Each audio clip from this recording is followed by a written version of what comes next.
It's always a wonderful day when I get to spend some time with you. We will pick up where we left off with quotations from Chairman Mao Tse-Tung. We'll start back where we left off, which is chapter 13. And we'll read just a few chapters. It's a busy day. I have to make some last minute preparations for Christmas. But first, here is my shout out. I'm still shouting out for Jack and Dan. Go check them out. And I'm shouting out my plant, my orchid. I'm not known for my green fingers. A friend of mine gave me this, and I am so surprised that it is still alive and thriving. It's probably 3 times bigger now than it was when he gave it to me. And it's going to, the flowers fell off, but it looks like it's going to make some more flowers. Don't ask me how this is happening because I do not typically keep things alive. And this is really quick, my product placement. I bought this yesterday at Lowe's. I think it cost about $30 because the shower thing in the bathroom kept falling down and hitting me. It wouldn't stay up on the thing, so I decided that's it. It fell one more time, and I said, you're going in the trash. And I bought this. It holds to the thing with a magnet, and it's a really strong magnet. So I've only used it once. So far, so good. I hope this works out for me. So we'll give it a try. I'll let you know if it completely fails. If it doesn't fail, I won't say anything because you'll know it worked if I don't talk about it. We'll get started right away with chapter 13 on quotations from Mao Tse-Tung. This book is just, I can't put it down. It's just like seeing inside the head of a crazy person. And I hope that you will reconsider your use of TikTok and other Chinese things when you are able to, because I know there's a lot of times we don't have much of a choice. But if we have a choice, perhaps you will reconsider. So here we are at chapter 13, which is called Relations Between Officers and Men. Our army has always had 2 policies. First, we must be ruthless to our enemies. We must overpower and annihilate them. Second, we must be kind to our own, to the people, to our comrades, and to our superiors and subordinates, and unite with them. We hail from all corners of the country and have joined together for a common revolutionary objective. Our comrades must show concern for every soldier, and all people in the revolutionary ranks must care for each other, must love and help each other. A movement to support the cadres and cherish the soldiers should be launched in every army unit, calling on the cadres to cherish the soldiers and the soldiers to support the cadres. They should speak up about each other's shortcomings and mistakes and quickly correct them. In this way, they will be able to achieve a very good internal unity. Many people think that it is wrong methods that make for strained relations between officers and men and between the army and the people. But I always tell them that it is a question of basic attitude or basic principle of having respect for the soldiers and the people. It is from this attitude that the various policies, methods, and forms ensue. If we depart from this attitude, then the policies, methods, and forms will certainly be wrong, and the relations between officers and men and between the army and the people are bound to be unsatisfactory. Our 3 major principles for the army's political work are: first, unity between officers and men; second, unity between the army and the people; and third, the disintegration of the enemy forces. To apply these principles effectively, we must start with the basic attitude of respect for the soldiers and the people, and the respect for the human dignity of prisoners of war once they have laid down their arms. Those who take all this as a technical matter and not one of basic attitude are indeed wrong, and they should correct their view. Communists must be Communists must use the democratic method of persuasion and education when working among the laboring people, and must on no account resort to commandism or coercion. The Chinese Communist Party faithfully adheres to the Marxist-Leninist principle. Our comrades must understand that ideological remolding involves long-term, patient, and painstaking work, and they must not attempt to change people's ideology, which has been shaped over decades of life, by giving a few lectures or by holding a few meetings. Persuasion, not compulsion, is the only way to convince them. Compulsion will never result in convincing them. To try to convince them by force simply won't work. This kind of method is permissible in dealing with the enemy, but absolutely impermissible in dealing with comrades or friends. We must make a distinction between the enemy and ourselves, and we must not adopt an antagonistic stand towards comrades and treat them as we would the enemy. In speaking up, one must have an ardent desire to protect the cause of the people and raise their political consciousness, and there must be no ridiculing or attacking in one's approach. Now we are up to chapter 14. And chapter 14 is called Relations Between the Party and the People. The army must become one with the people so that they see it as their own army. Such an army will be invincible. Every comrade must be helped to understand that as long as we rely on the people, believe firmly in an inexhaustible creative power of the masses, and hence trust and identify ourselves with them, we can surmount any difficulty, and no enemy can crush us while we can crush any enemy. Whenever our comrades go, they must build good relations with the masses, be concerned for them, and help them overcome their difficulties. We must unite with the masses. The more of the masses we unite with, the better.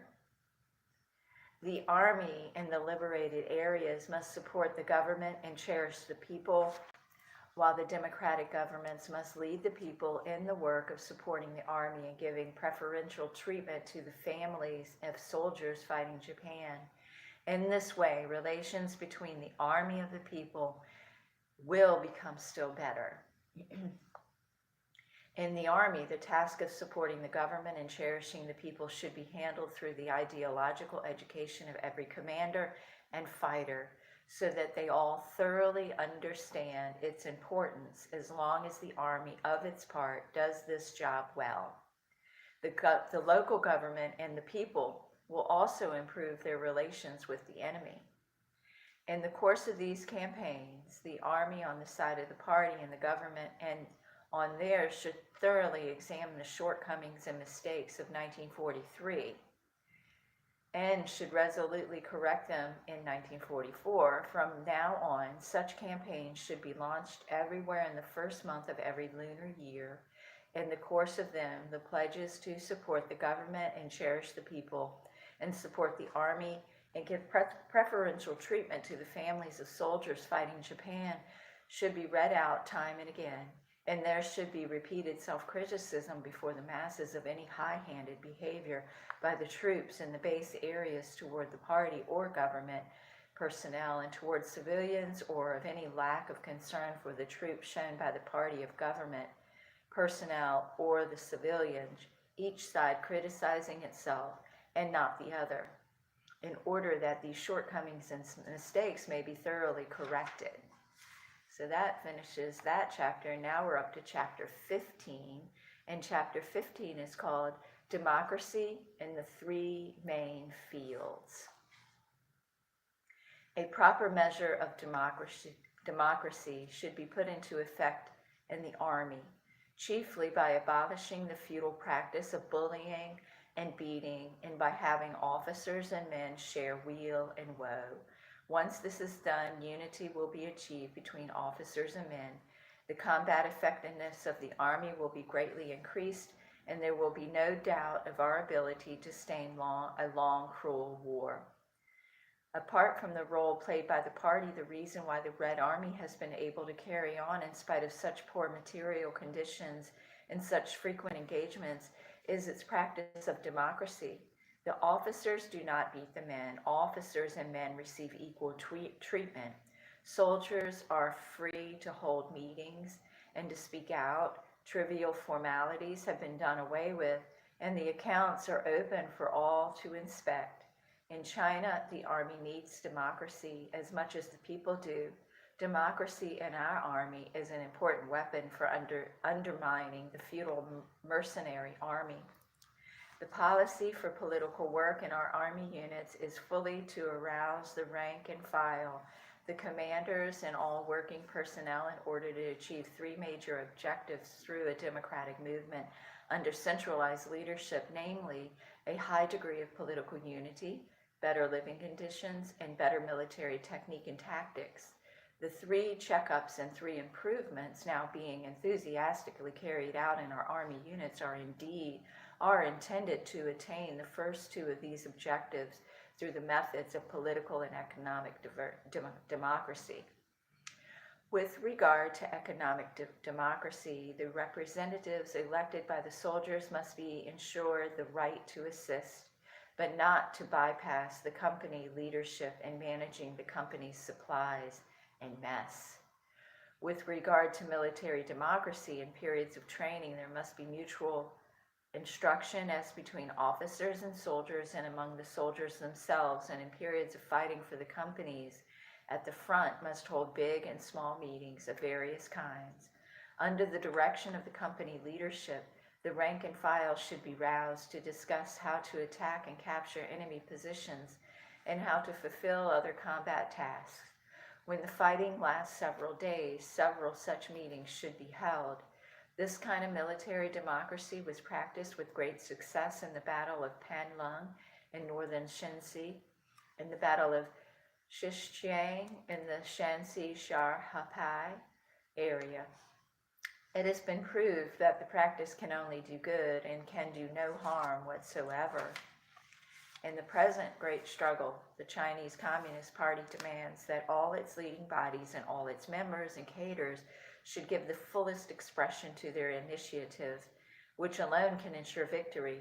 This initiative must be demonstrated concretely in the ability of the leading bodies, the cadres and the party rank and the file to work creatively, in their readiness to assume responsibility, in the exuberant vigor they show in their work, in their courage and their ability to raise questions, voice opinions, and criticize defects, and in the camaraderie supervision that is maintained over the leading bodies and the leading cadres. Otherwise, initiative will be an empty thing, but the exercise of such initiative depends on the spread of democracy in the party life. It cannot be brought into play if there is not enough democracy in the party life. Only in an atmosphere of democracy can large numbers of able people be brought forward. Anyone should be allowed to speak out, whoever he may be, so long as he is not a hostile element and does not make malicious attacks. And it does not matter if he says something wrong. Leaders at all levels have the duty to listen to others. Two principles must be observed. Say all you know and say it without reserve. Don't blame the speaker, but take his words as a warning. Unless the principle of don't blame the speaker is observed genuinely and not falsely, the results will not be say all you know and say it without reserve. Education in democracy must be carried on within the party so that members can understand the meaning of democratic life, the meaning of the relationship between democracy and the centralism and the way in which democratic centralism should be put into practice. Only in this way can we really extend democracy within the party and at the same time avoid ultra-democracy and the laissez-faire which destroys discipline. Both in the army and the local organizations, inter-party democracy is meant to strengthen discipline and increase combat effectiveness, not to weaken them. In the sphere of the theory, destroy the roots in the ultra-democracy.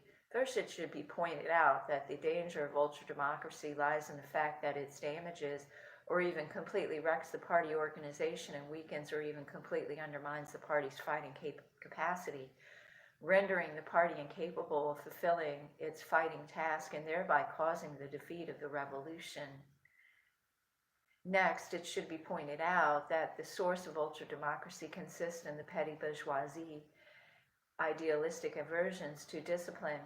When this characteristic is brought into the party, it develops into ultra-democratic ideas. Politically and organizationally, these ideas are utterly incompatible with the fighting task of the proletariat. So now we are up to chapter 16, and we will just keep on going. We're not going to read too much today. The title of this chapter, chapter 16, is Education and the Training of Troops.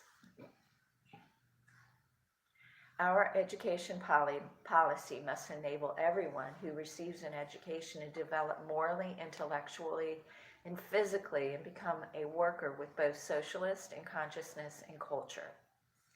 As for education for cadres, whether at work or in schools for cadres, a policy should be established of focusing such education on the study of the practical problems of the Chinese Revolution and using the basic principles of Marxism, Leninism as the guide and the method of studying Marxism, Leninism statistically and, and in isolation should be discarded. For a military school, the most important question is the selection of a director and instructors and the adoption of an educational policy.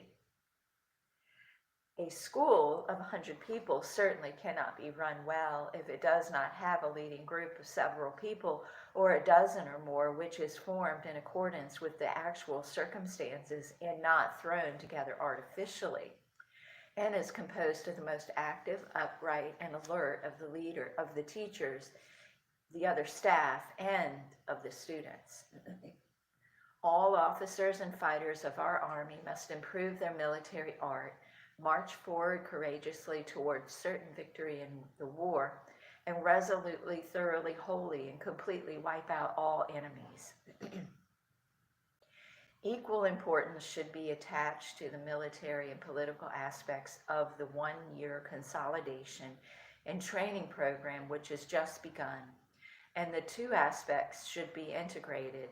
At the start, stress should be placed on the political aspect, on improving relations between officers and men, enhancing internal unity, and arousing a high-level enthusiasm among the masses of cadres and fighters. Only thus will the military consolidation and training proceed smoothly and attain better results. As for the method of training, we should unfold the mass training movement in which officers teach soldiers, soldiers teach officers, and the soldiers teach each other. Our slogan in training troops is officers teach soldiers, soldiers teach officers, and soldiers teach each other. The fighters have a lot of practical combat experience. The officers should learn from the fighters, and when they have made other people's experiences their own, they will become more capable.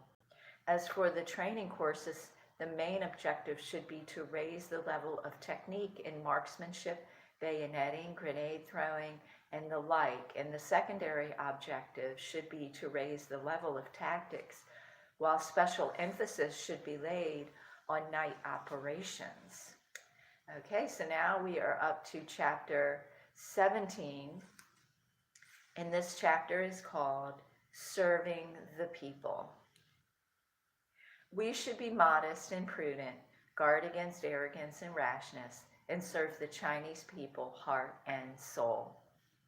Our point of departure is to serve the people wholeheartedly and never for a moment divorce ourselves from the masses, to proceed in all cases from the interest of the people and not from one's own self-interest or from the interest of a small group, or to identify our responsibility to the people with our responsibility to the leading organs of the party.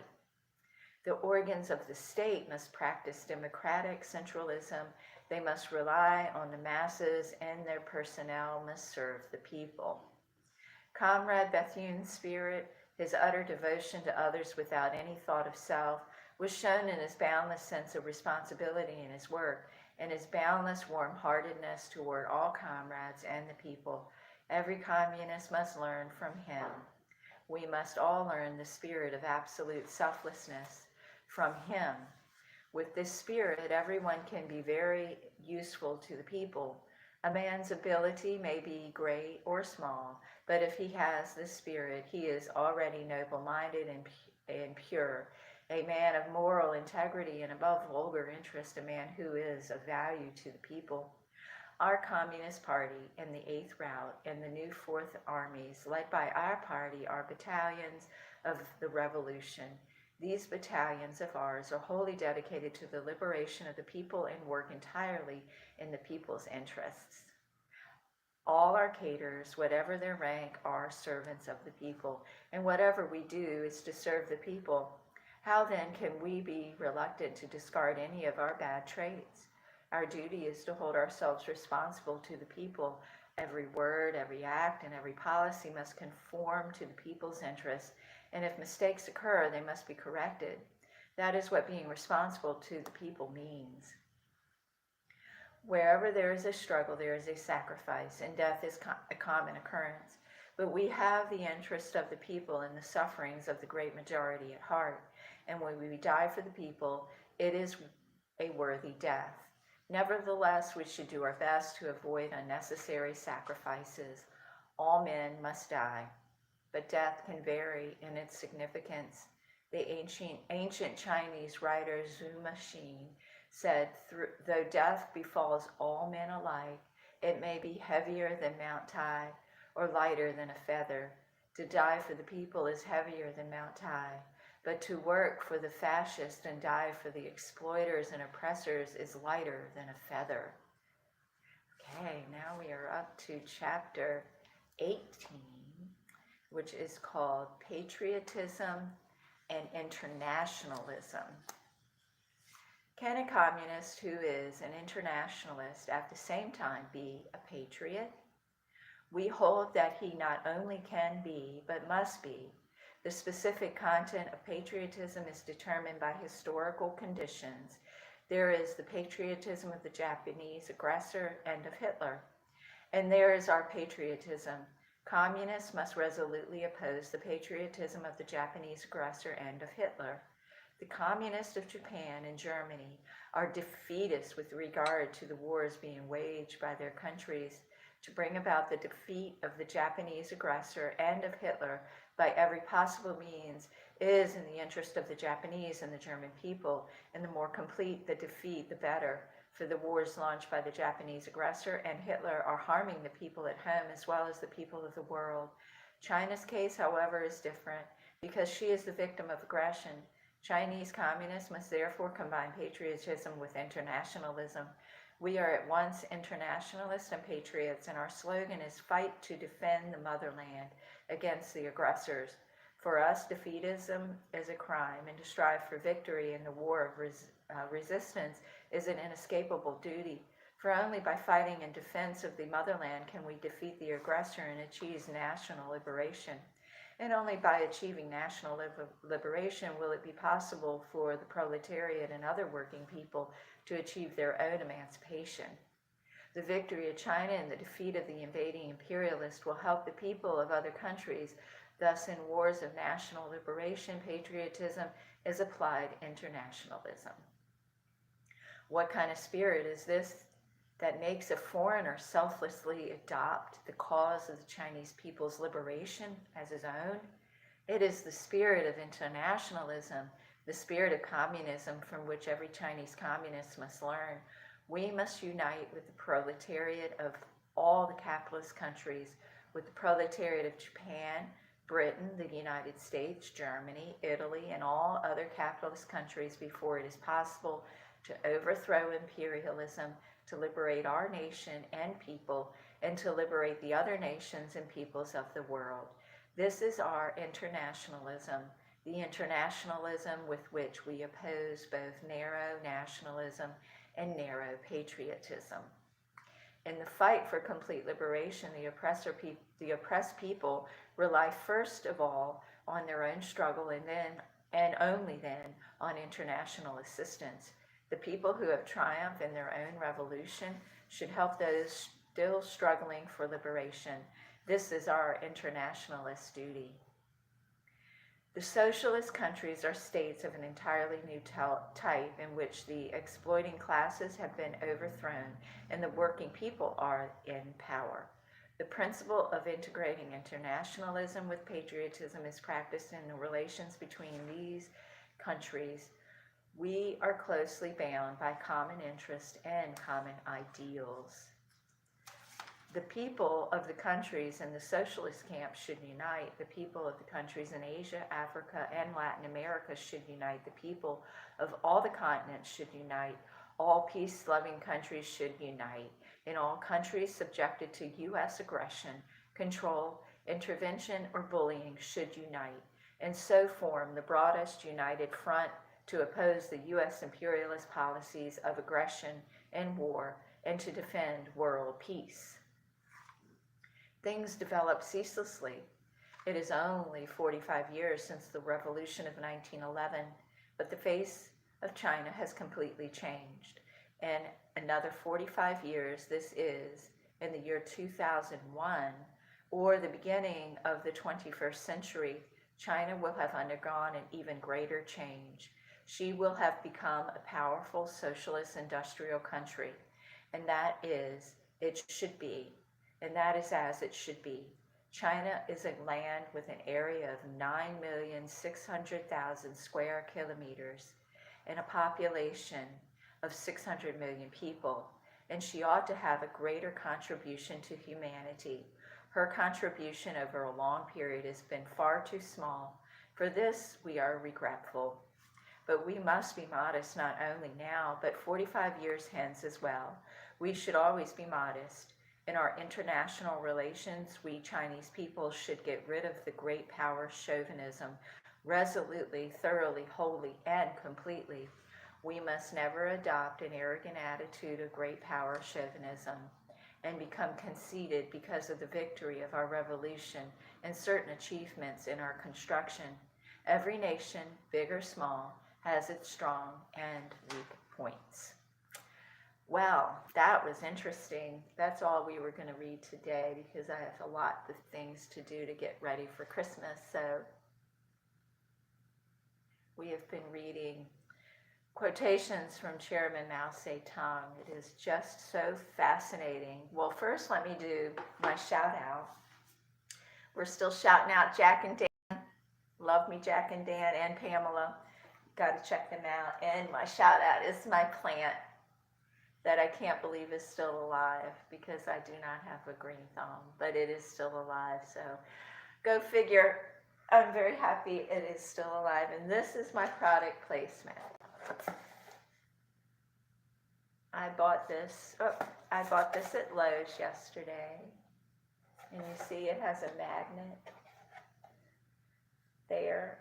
So the shower handle is a very strong magnet. It just snaps right on because the one that I had in the bathroom that came with the house would never stay on the thing, and it would fall, and it would fall on me, and it fell one more time, and that was it. I threw that in the trash, and I bought this at Lowe's. It was probably about $30.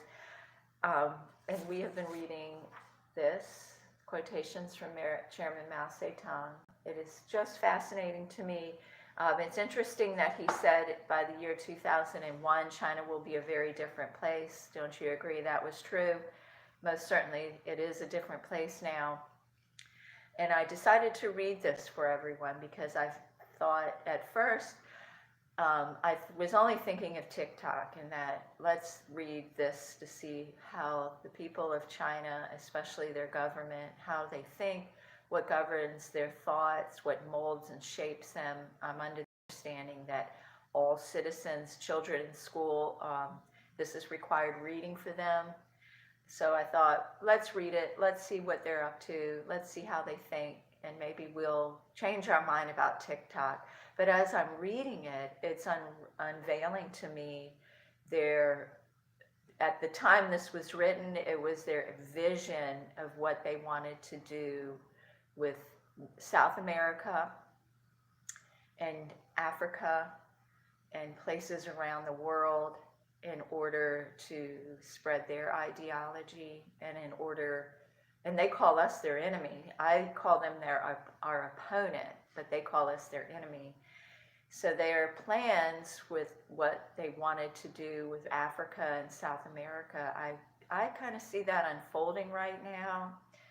That's my opinion, is that they have used social media and other social engineering techniques to entice able-bodied, perfectly capable people to leave their homes and their families and to go and migrate in hopes to have a better life when they could have a better life where they currently are, where they're from. And that has overwhelmed us in the United States, and it has overwhelmed people in Europe, because people in Africa and so forth that are walking or somehow making their way to Europe, finding any way they can get there, and they're dying and they're perishing. And once they get there, once people get to the United States and they realize that they're treated so poorly, they're treated as slaves, and then they're so invested in being here that they won't go back because they don't want to be shamed, they don't want to lose their pride, so they fight to stay. I mean, God bless them. I hope we have a way to help them, but I feel like China is behind this. That's my opinion. Let me know what you think. I really want to hear other people's opinions about this, because as you see, they had a vision that went far into the future. Mao Tse-Tung had a vision that went very far into the future of what he wanted not only China to look like, but the entire world. It seems like he's done pretty well to make that happen. Let me know what you think about that. We will do one more time. My product placement is my new shower head. I only used it once and it worked for me so far, so good. I don't usually use these kind of handheld showers. There was one that came with my home. I need to have, it makes it easier to clean the bathroom with the handheld thing. So I decided to go with another handheld thing instead of just having the shower head. But this works as both because of the magnet. And it so far so good. I do think that probably the hose part would have to be replaced maybe once a year, because I'm sure bacteria grows inside of that thing. And then Jack and Dan and Pamela, Inspire by Pamela, check them out. They are wonderful people through and through. In my plant, I don't even have a name for my plant. I should give him a name. Maybe I'll call him R2D2. Or do you think he looks more like C3PO? I'm not sure what to think, but let me know what you think. What should we name my plant? He's going to grow more flowers, or maybe it's a she, I don't know. Biology, I was better in physics and chemistry than biology. But anyway, I love everyone out there. I think you made the right choice to watch my channel, and my goal is to help everyone feel better and to think and to challenge the way you think. I'm not out to make people think like me, but I'm out to make you think about the way you think. And I hope everyone has a beautiful day, even though it's extremely wintry. Go figure, and more snow is on the way. So whoop, whoop. I love the snow, and I love the winter, and I love the short days and the sparkly stars at night. And I love Christmas. So thanks be to God. And I will talk to you all later. I'm not sure. It probably will be next week, because, or maybe Friday. I'm not sure, because there's something every day, and it's all day stuff. But thankful that things are going on and no more lockdown. But give me a kiss and keep me posted on what you're up to. And I hope you have a fabulous, wonderful